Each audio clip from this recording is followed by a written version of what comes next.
eu quero convidar os irmãos a ler um texto que os irmãos conhecem muito bem, em Atos 2, versos 42 a 47.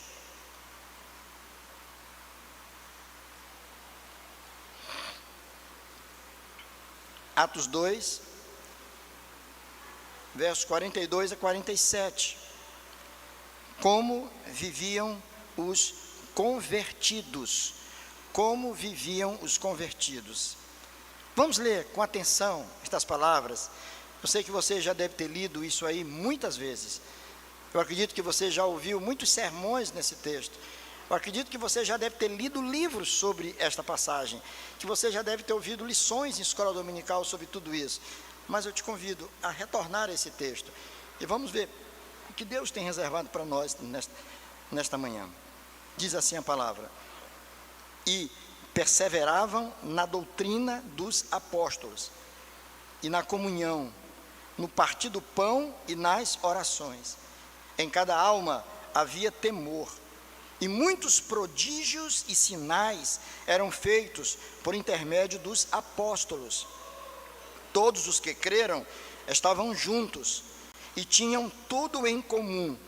Vendiam as suas propriedades e bens, distribuindo o produto entre todos à medida que alguém tinha necessidade.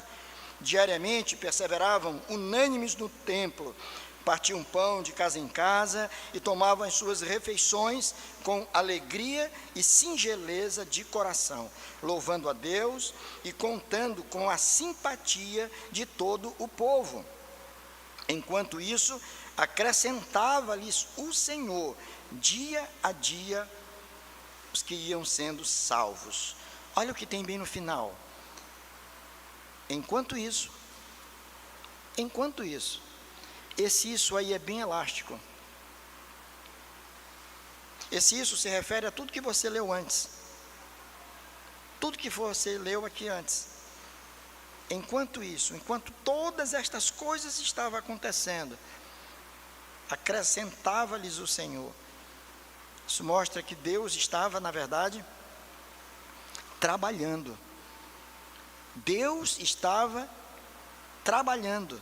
Deus estava agindo dia a dia, acrescentando pessoas, aqueles que iam sendo salvos. Aqueles salvos aqui é aqueles que eram alcançados pela mensagem do Evangelho. Pessoas que estavam sendo alcançadas pela mensagem do Evangelho, estavam ingressando na igreja, fazendo parte da família da fé. Então, nós vamos encontrar aí uma segunda narrativa apontando para o crescimento qualitativo e quantitativo da igreja. Onde está o primeiro? O primeiro foi naquilo que nós lemos na semana passada. E os irmãos que estiveram conosco aqui no culto, hão de lembrar da nossa pregação, onde abordamos aquele momento em que Pedro se levanta no meio de uma grande multidão para fazer uma exposição organizada dos fatos. Que fatos eram esses? O Espírito Santo de Deus havia descido no dia da festa de Pentecostes, havia uma multidão muito heterogênea, quanto não só a questão étnica, a questão de idiomas, de língua, mas a questão de motivação. Muitos estavam em Jerusalém participando da festa de Pentecostes, quando o Espírito Santo do Senhor, ele então desceu para estar de forma definitiva com os discípulos.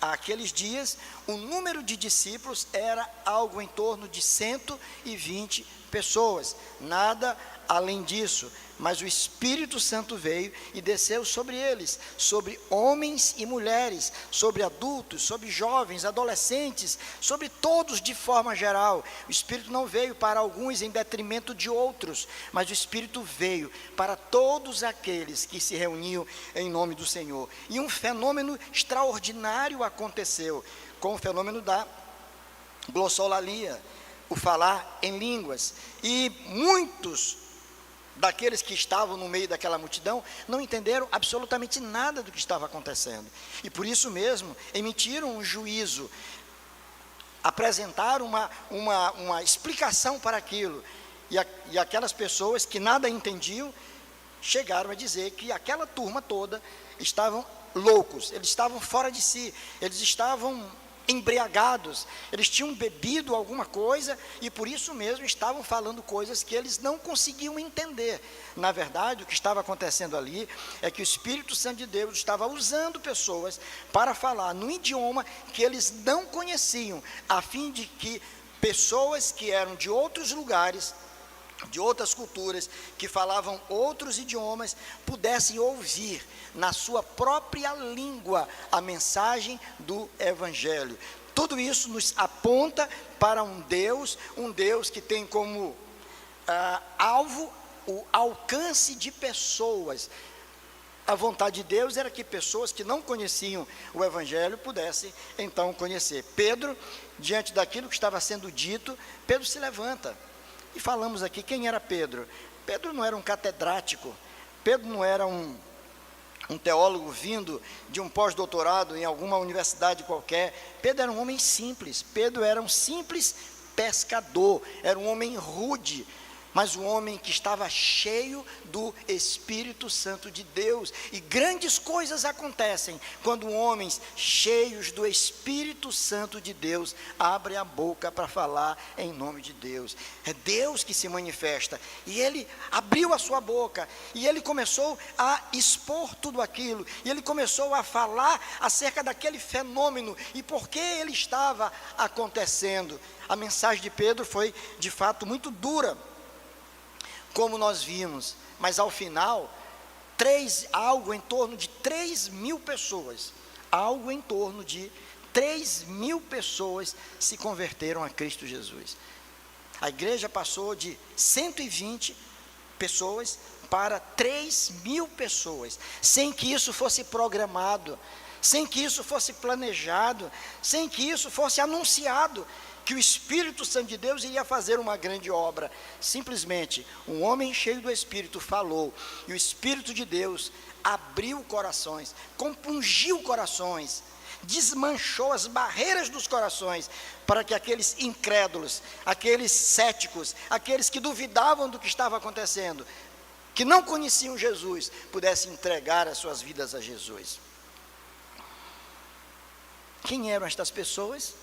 Nós vimos na semana passada, estas pessoas eram aquelas que estavam no meio da multidão daqueles que ouviram a pregação.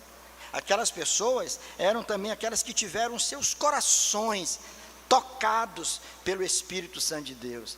E aquelas pessoas também, além de tudo isso, eram aquelas que obedeceram às instruções do apóstolo Pedro, quando disse: arrependei-vos cada um de vós, arrependei-vos, mudem de mente, de coração, de atitude.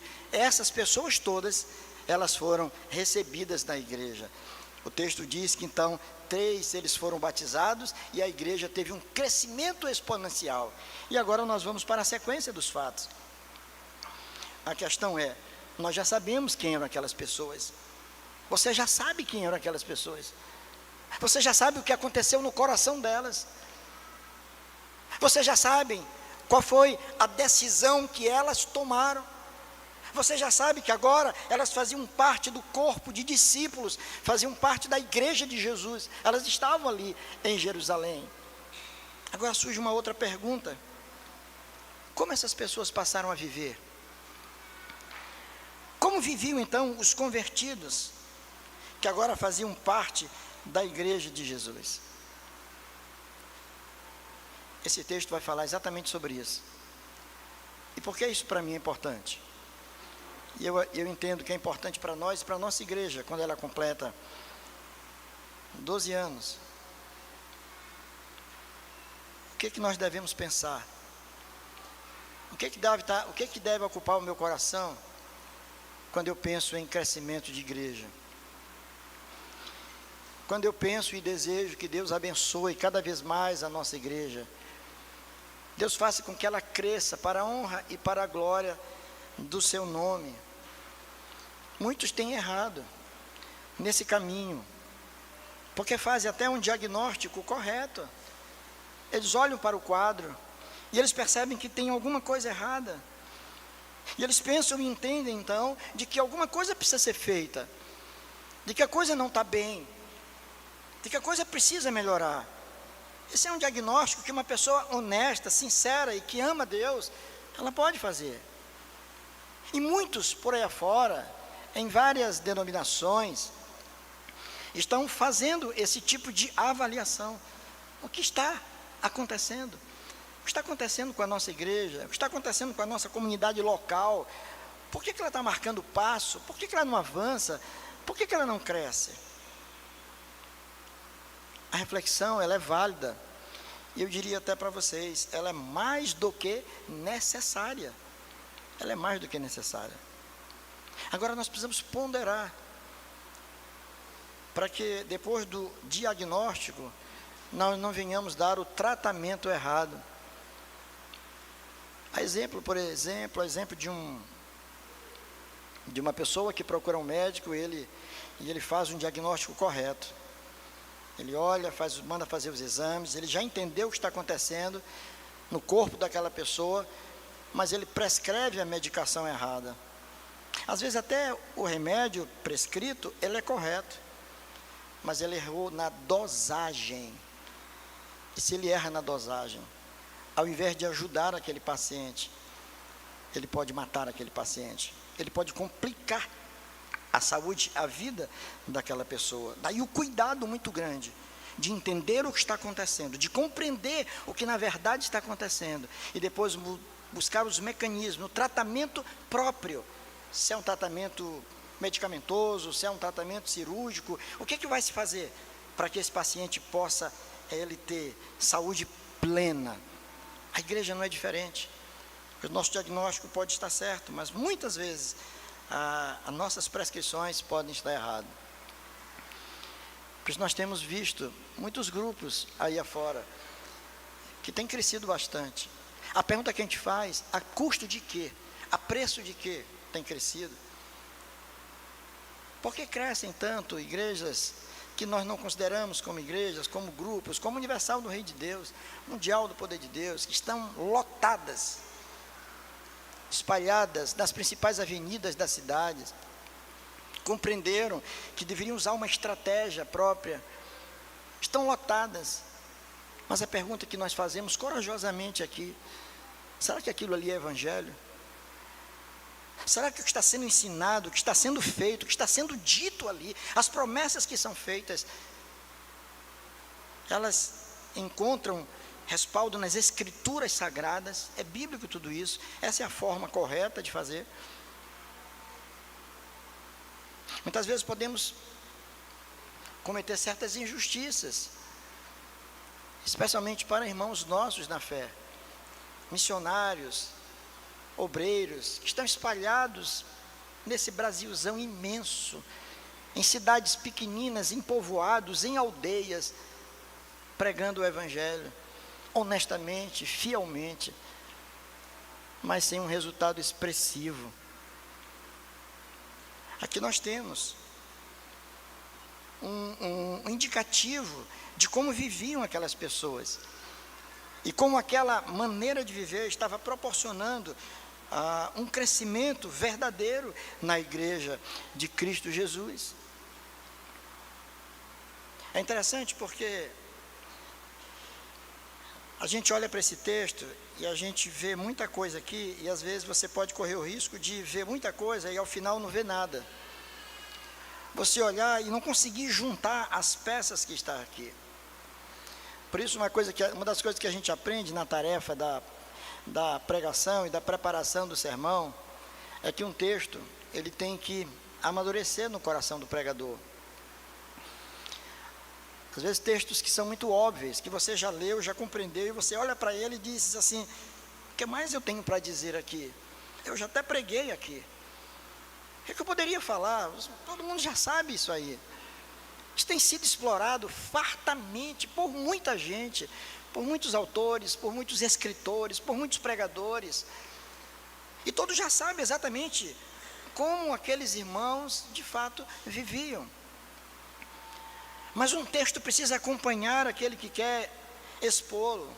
Está no seu coração, voltar para ele, ler uma vez, ler 2 vezes, 3, 10, 15, 20, 30 vezes, até ele entender exatamente o que Deus está querendo falar com tudo aquilo que está aí. Esse foi um exercício, irmãos, que particularmente tivemos que fazer, porque meu desejo era falar sobre isso. E lendo o texto, eu disse, meu Deus, mas aqui não tem muito o que dizer. Como é que eu vou poder dizer aos meus irmãos isso? Algo que eu já compreendi, que está aqui, o Senhor já falou, como é que eu vou dizer isso aos meus irmãos? E foi pensando exatamente nessa forma de falar, que eu podia organizar essa minha fala. E a minha oração é que os irmãos compreendam, é que os irmãos guardem essas verdades. Tenho procurado, e os irmãos têm nos acompanhado, sabe, que eu gosto muito de usar o recurso homilético. E a homilética está para um pregador, assim como a didática está para um professor. Quantos professores nós temos aqui? Deixa eu ver, quantos professores? Olha só, muitos professores. Então, a didática, ela está para um professor, assim como a homilética, ela está para um pregador.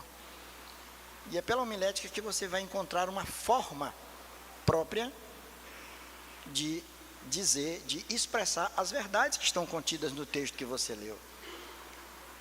Como viviam esses irmãos? O que nós podemos dizer sobre isso? E nós apresentamos aqui 3 lições, que eu espero que os irmãos guardem no seu coração. A primeira delas, esses irmãos, de tudo que foi dito aqui, eles viviam visceralmente apegados ao Senhor. Visceralmente, de vísceras, de entranhas. Não era uma coisa superficial, não era uma coisa de emoção, de sentimento apenas, mas era algo visceral, era algo muito forte. Então, aqueles irmãos, eles viviam visceralmente apegados, agarrados ao Senhor que os havia chamado, ao Senhor que havia aberto o coração deles, ao Senhor que havia feito com que os seus corações fossem compungidos, quebrados, tocados, abertos, para que o Espírito Santo do Senhor fizesse morada ali. Aqueles irmãos, então, viviam visceralmente apegados ao Senhor. E como é que eu justifico isso? E você pode dizer, pastor, mas você não está inventando isso aí? Será? Olha comigo para o texto. Verso 42, 43 e 46. Olha o que diz o verso 42. Eles perseveravam na doutrina dos apóstolos. Os irmãos sabem o que é perseverança. Persevera aquele que luta, aquele que não desiste. Tem surgido aqui na igreja um grupo muito interessante, o grupo dos corredores. Os corredores é gente que, eu não sei se tem gente correndo de pijama, mas que acorda cedo e já sai para a rua para correr. Alguma coisa errada nisso? Claro que não, de forma nenhuma. Mas quem corre grandes distâncias, sabe que precisa de perseverança, né, Dona Ari? Não sei se Dona Ari que foi que inaugurou esse negócio de correr aqui, mas Dona Ari é apoiada pela Ruth também, que é outra corredora. Não sei se é porque correu muito através de Romerinho e Mateus, ela ficou craque na corrida, né? Corre muito. Mas todo corredor, não é, Cíntia? Precisa de perseverança, que tem hora que dá vontade de desistir. Eu me lembro da tua fala ali naquela ladeira subindo, ofegante, olhava para cima, lembrou de Tiago, disse, não, Tiago não desiste, eu também não vou desistir. E conseguiu chegar lá, né? E quando chega lá, qual é a sensação? Consegui, valeu o esforço, perseverança é isso, é lutar contra você mesmo, é não desistir por nada, é continuar firme. Então, aqueles irmãos que vieram a fazer parte da igreja, eles estavam extremamente apegados ao Senhor. Como? Estando atentos aos ensinos dos apóstolos. Eles perseveravam na doutrina dos apóstolos, naquilo que os apóstolos tinham ensinado. Eles não se curvavam diante de qualquer ensino, não. Não era qualquer um que chegasse lá para ensinar alguma visão, tive algum sonho, alguma coisa, que eles se quebrantavam diante disso. Não. Eles estavam firmes, era na doutrina, isto é, no ensino dos apóstolos. O que foi que eles escreveram, o que foi que eles ensinaram, o que foi que eles falaram. Eu me apego a estas verdades.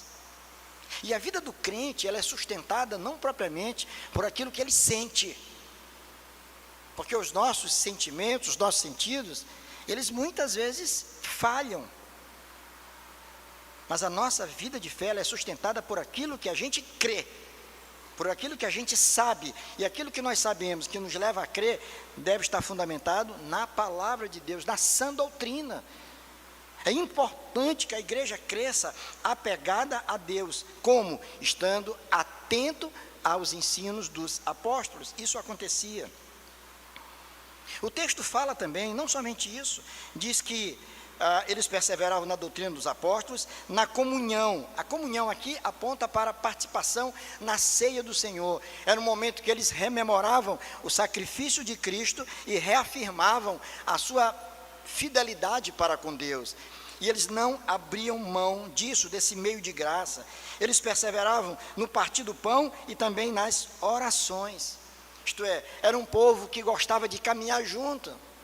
E aquele povo que gostava, depois de uma reunião de oração, irmã Nemécia, de tomar aquele lanchezinho gostoso, né? Todo mundo em torno da mesa, um pegando um pastelzinho, outro pegando lá um chocolate. Isso integra o corpo, e eles perseveravam nisso. Uma outra coisa que você vai ver aqui, dizendo, também perseveravam nas orações. A oração era feita ao Senhor. Eles estavam tão apegados a Deus, que eles simplesmente não viviam só de leitura da palavra, da sã doutrina, mas essa sã doutrina os levava aos pés do Senhor em oração. Era uma igreja que orava, aqueles irmãos oravam, eles valorizavam as reuniões de oração, eles estavam unidos. E nós vamos ver vários exemplos bíblicos aqui no livro de Atos, da igreja reunida em oração. Os irmãos orando e buscando a Deus. Um crente, ele é fortalecido quando ele ora, quando ele lê a palavra de Deus e quando ele ora. E eu me lembro, quando em 1977, eu acho que foi isso, eu fiz a minha profissão de fé com o reverendo Paulo Ramos Azevedo, Paulo Ramos Silva, presbítero Oséias, salvo engano, um homem simples, muito simples, sem nenhuma formação acadêmica, mas deu um conselho para nós que estávamos ali para ser recebidos como membros da igreja. Ele dizia, olha, duas coisas, comunhão com Deus, essa comunhão com Deus é assim, é através da leitura da Bíblia e da oração. Através da leitura da Bíblia, Deus fala com você, e através da oração você fala com Deus. Nunca mais esqueci. Quando eu leio a Bíblia, Deus está falando comigo, e quando eu oro, eu estou falando com Deus. Pronto, isso é comunhão, é andar apegado ao Senhor. Então um crente que não lê a Bíblia, que não medita na palavra, um crente que não ora, que não busca Deus, que não se derrama diante de Deus, ele não sabe ainda o que é ter comunhão com Deus. Ele não sabe ainda o que é viver verdadeiramente apegado ao Senhor. Aqueles irmãos viviam assim, visceralmente apegados ao Senhor, através da atenção que davam aos ensinos dos apóstolos, a vivência na oração, oravam, clamavam ao Senhor, participando da ceia do Senhor. A Bíblia diz que em cada alma havia temor, isto é, levavam Deus a sério, e ao final você vai ver também que eles louvavam a Deus. É uma igreja que gostava de louvar, é uma igreja que abria os seus lábios para louvar ao Senhor. Eles viviam assim, e tudo isso que eu falei aqui aponta nessa direção. Então eu tive que compreender, meu Deus, o que tudo isso significa. Como é que eu posso didaticamente organizar isso aqui? Como viviam aqueles irmãos? Os irmãos já sabem. Em primeiro lugar, eles viviam visceralmente apegados ao Senhor. Tudo o que está sendo dito, que nós fizemos menção agora, aponta nessa direção.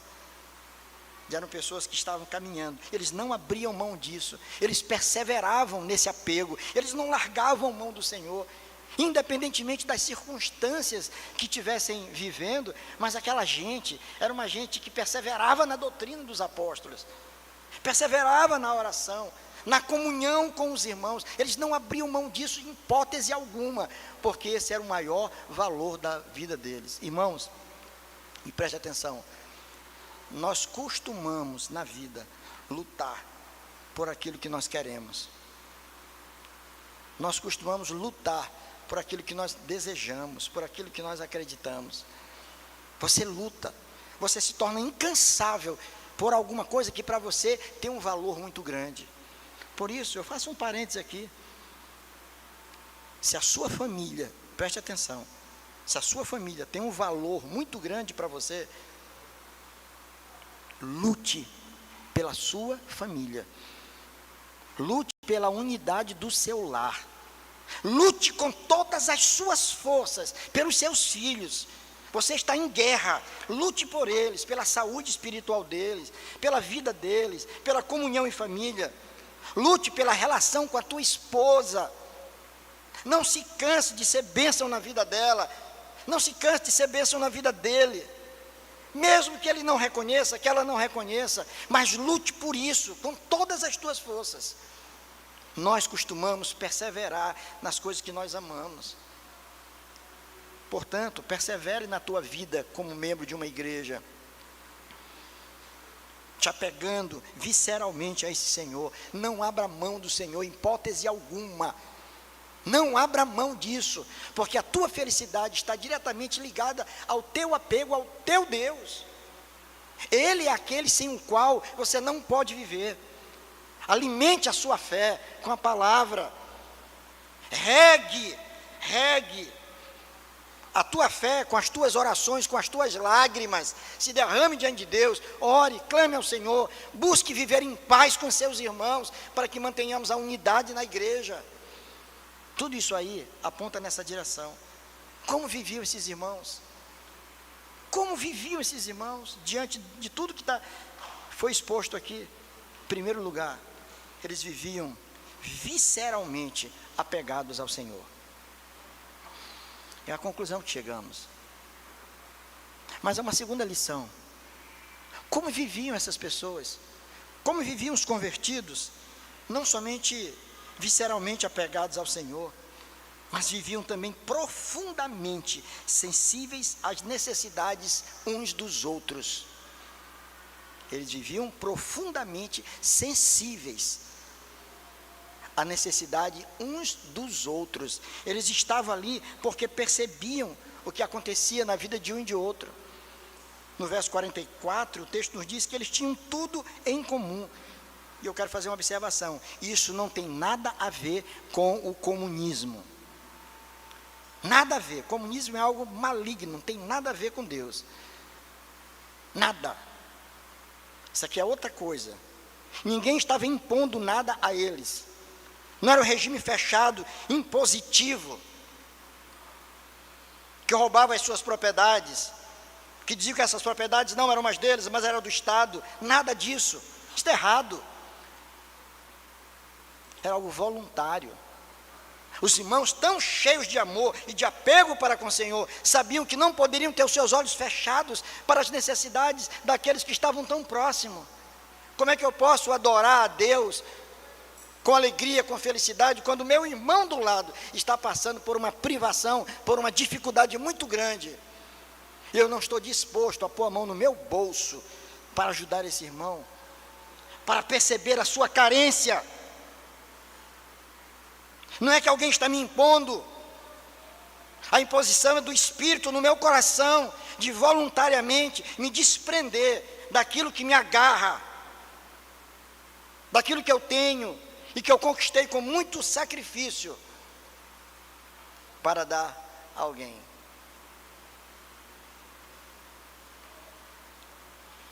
Sabe, irmãos, essa é uma lição importante. Nós não vamos radicalizar aqui. Tem pessoas que querem literalizar o texto bíblico. Está dizendo? O que a Bíblia está dizendo? Que nós temos que vender as nossas propriedades. E aí, irmão, você tem uma casa própria?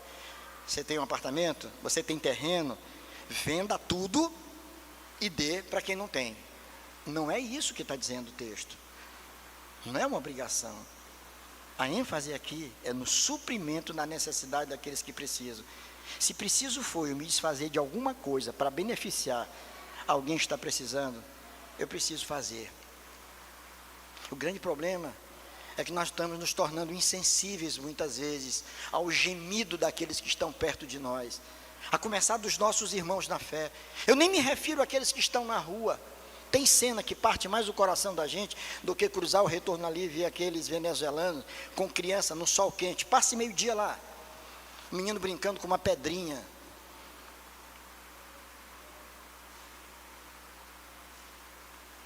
Mas muitas vezes esses carentes estão tão pertinho da gente, a gente não consegue perceber. E às vezes as carências, as necessidades daqueles que estão do nosso lado, não são carências de bens materiais, mas são pessoas que estão carentes de afeto. É gente que está precisando de dinheiro, não. Está precisando de um abraço. É gente que está precisando de uma palavra amiga, de alguém que lhe estenda a mão, diga, olha, que bom que você está aqui, deixa eu lhe dar um abraço. Você já parou para pensar no poder de um abraço?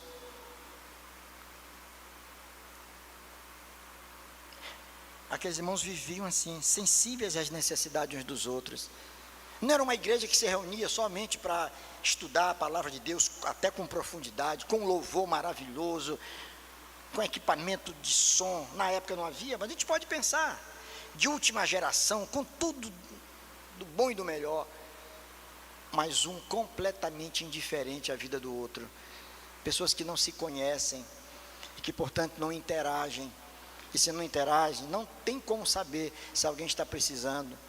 E não tem como ajudar, porque também não conhece, não sabe de nada. Mas aqueles irmãos não eram assim, não. Eles eram sensíveis. Eles estavam atentos. Esse é um trabalho, quando a gente pensa nos ofícios da igreja, que a gente diz, esse é um trabalho da junta diaconal. O diaconal é um assessor dentro de uma igreja. A gente muitas vezes se equivoca acerca do papel do diácono. A gente pensa que o papel do diácono é ficar tomando conta das portas da igreja. Não, isso é importante que faça, mas isso pode ser feito por alguém que não é diácono. Mas os diáconos trabalham com o ministério da misericórdia, da percepção de carências, de lutas, de dificuldades. Está alguém enfrentando dificuldades? Vamos nos reunir, vamos mobilizar a igreja. O que a gente pode fazer? O que os irmãos já vêm fazendo tão bem. Cestas básicas, roupa que você às vezes não usa, está guardada. Você já fez essa experiência de entregar para alguém uma... Às vezes você tem uma calça que está guardada, está com não sei quanto tempo lá, que você não usa mais. Aí você diz, deixa eu pegar essa calça, está limpinha, gomadinha, bacana. Deixa eu dar para uma pessoa que precisa. A alegria que aquela pessoa fica quando recebe. Um brinquedo que seu filho não quer mais, está jogado num canto, você lava, limpa o brinquedo, está novinho, você entrega para uma criança que precisa. Essa sensibilidade, irmãos, de perceber o outro, a carência do outro. Tem alguém triste? Tem alguém lutado? Tem alguém abatido? Tem alguém desanimado? Vamos tentar suprir as carências, porque aquela igreja, ela crescia por conta da maneira com que eles viviam também. Eles não somente, eles viviam visceralmente apegados ao Senhor, mas eles viviam profundamente sensíveis às necessidades uns dos outros. Mas em terceiro lugar, nós vamos ver uma outra lição aqui, para a gente fechar aqui. Como viviam aqueles irmãos? Além de tudo que foi dito, eles viviam missionalmente espalhando simpatia.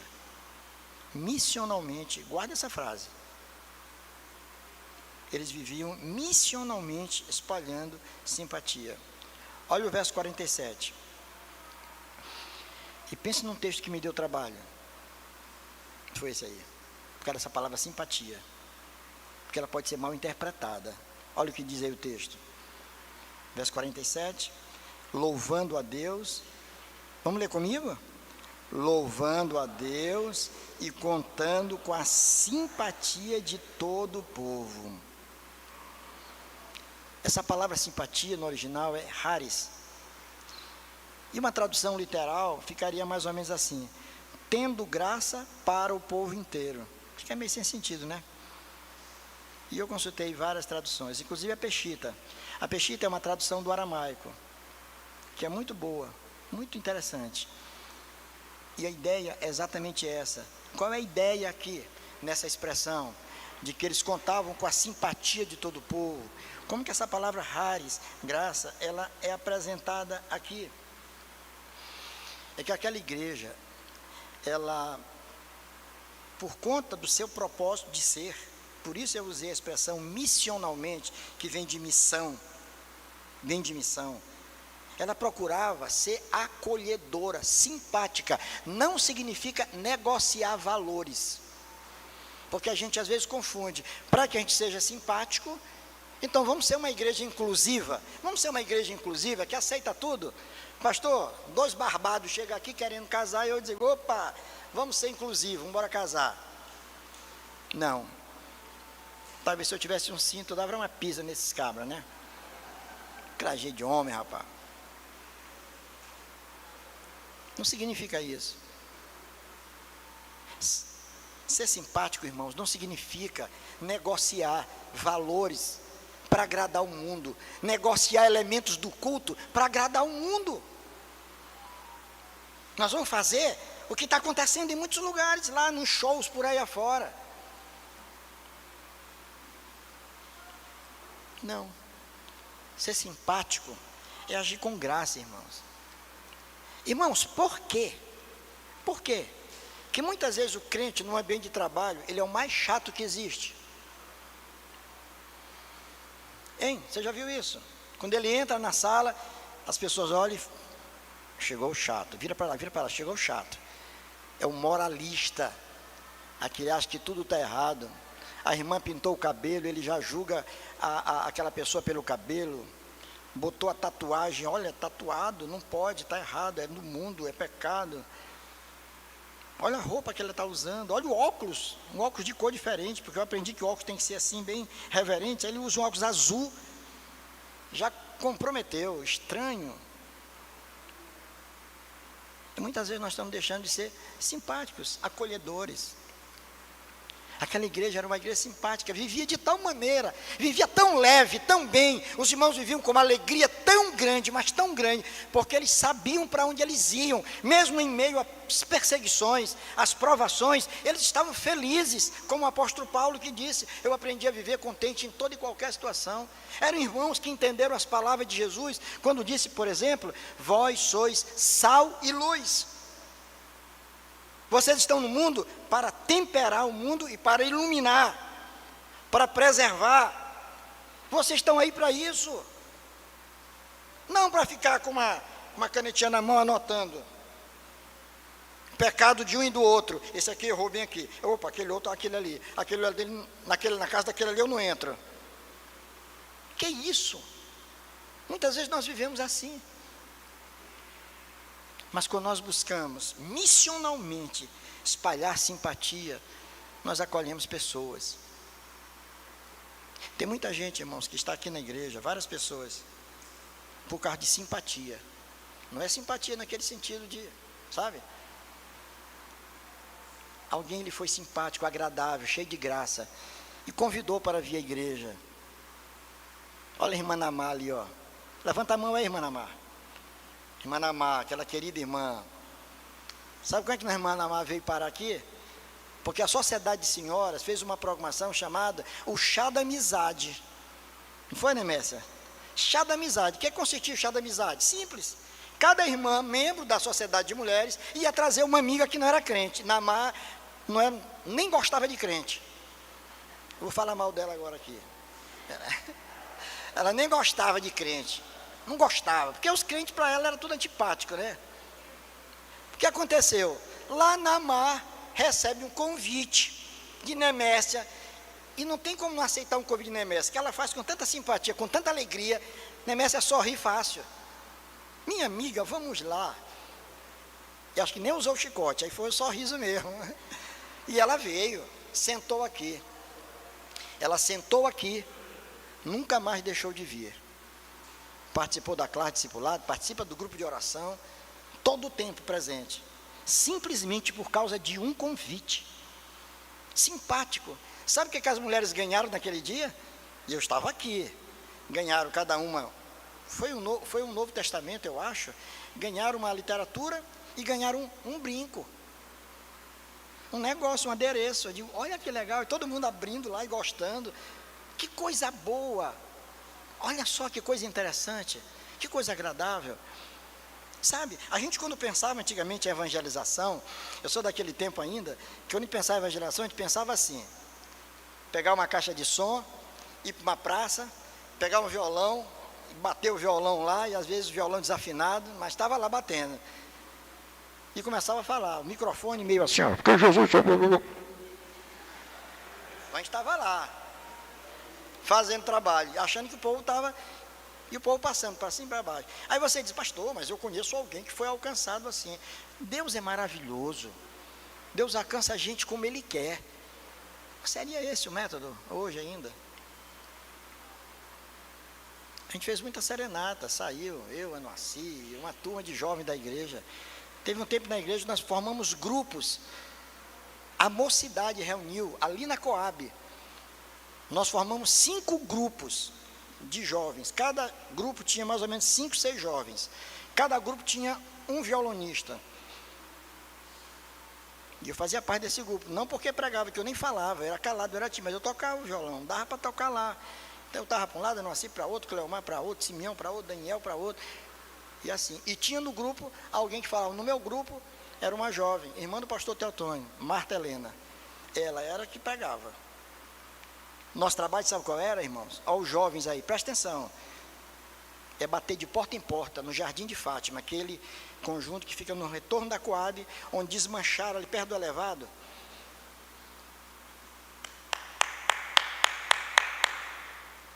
Quem é? Opa, boa tarde. Nós somos crentes, queria falar com a senhora, queríamos um momento para a gente cantar. Muitas portas se abriram para a gente. Opa, pode entrar. Aí nós entrávamos, sentávamos, cantávamos, Marta falava. Teve gente que não queria não, que dizia, como é que é? Crente? Ah não filho, obrigado, não, eu estou ocupado agora, não dá, tá, Deus abençoe, a gente ia embora. Mas visitamos aquele bairro todo.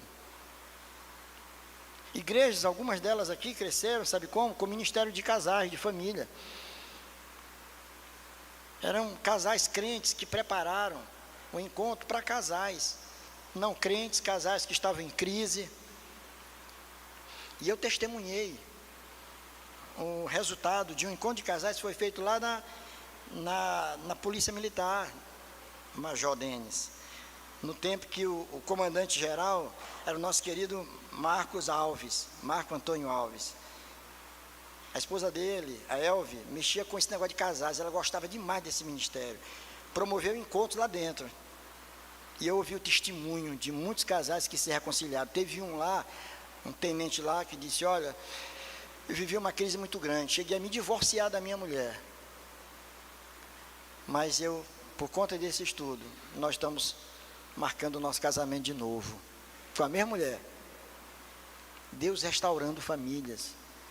São muitos os ministérios que podem ser desenvolvidos na igreja. Para quê? Para que a gente possa, com graça e simpatia, alcançar outras pessoas. E nós podemos fazer isso. Quantos dos irmãos, aqui não vai um tom de crítica, mas só uma avaliação, reflexão. Quantos dos irmãos estão tentando trazer alguém para o culto com você? Quantos estão tentando trazer um amigo, um vizinho, um parente? Diz, rapaz, vamos lá na igreja comigo. Se você gosta da igreja, se você concorda com a forma como o culto tem andado, com as pessoas que pregam aqui, vamos lá, vamos para o culto. Eu queria que você fosse comigo, só hoje, depois a gente sai para almoçar. Talvez seja num culto desses, que ela seja alcançada. A igreja cresce quando os irmãos, com simpatia, se transformam em instrumentos da graça de Deus. E vão em todos os lugares como agentes do reino de Deus. Não agentes secretos, não. Mas agentes declarados do reino de Deus. Onde você está? Você vai estar falando de Jesus, do amor de Jesus, e tentando trazer pessoas para perto de você, num ambiente que você frequenta. Você não gosta da sua igreja, por que você não convida pessoas para vir para a sua igreja? Seus amigos, seus colegas de trabalho, colega de faculdade, por que não traz? Para ele sentar aqui, para ele participar do momento de louvor, para ele ouvir as músicas, para ele ouvir a palavra de Deus. De repente, é bem aí onde Deus vai trabalhar. Aquela igreja registrada aqui, ela produzia um impacto muito grande na sociedade. Os irmãos faziam aquilo que competiam a eles fazer, crendo firmemente que ao final de tudo era Deus que acrescentava aqueles a quem Ele queria salvar. É Deus quem faz isso.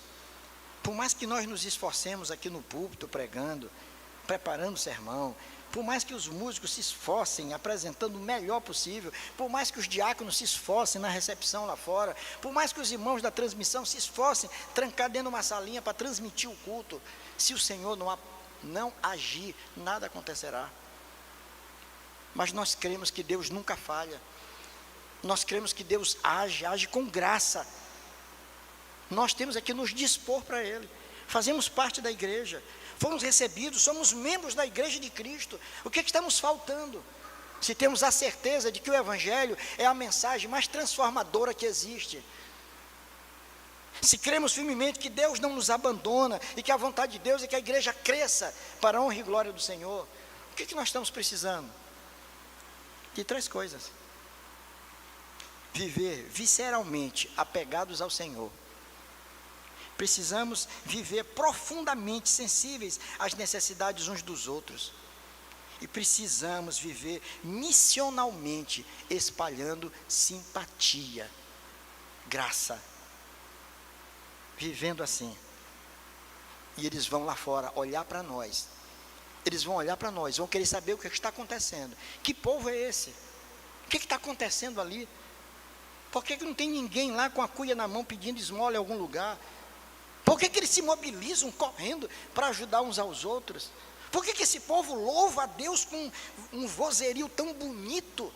Por que esse povo não abre mão desse livro de capa preta, estão aí lendo e meditando e ouvindo a palavra? Por que esse povo faz tudo isso? E na hora que eles começam a participar, estão no nosso meio, o Espírito de Deus vai entender o porquê tudo isso acontece. E eles se tornarão um de nós também. E Deus está com isso, fará com que a sua igreja continue crescendo, como ela continua se espalhando no mundo todo. Portanto, meus irmãos, que Deus nos dê a graça de exercer um ministério magnético, como disse David Garland, um escritor que eu estava consultando, e ele fala que a igreja dirigida pelo Espírito deve ser um lugar magnético, que atrai. Que possamos ser uma igreja magnética, nesse sentido, de viver de tal maneira, para a glória de Deus, cheios do Espírito de Deus, vivendo em unidade, a fim de que muitas vidas sejam alcançadas, para a honra e para a glória de Deus, não para a nossa glória, dos pastores, presbíteros, que pastoreiam a igreja, dos diáconos, não é a nossa glória, é a glória do Senhor. Nós somos tão somente, meramente, instrumentos nas mãos do Senhor, né? Somos apenas instrumentos. Que Deus nos ajude, irmãos. Que Deus nos abençoe. E eu queria fazer uma oração nesse momento. Queria te convidar a ficar de pé, para que a gente pudesse orar. Orar pela nossa igreja. E quando eu falo orar pela nossa igreja, orar por nós. Para que essas coisas possam estar presentes nas nossas vidas. Que sejamos uma igreja assim.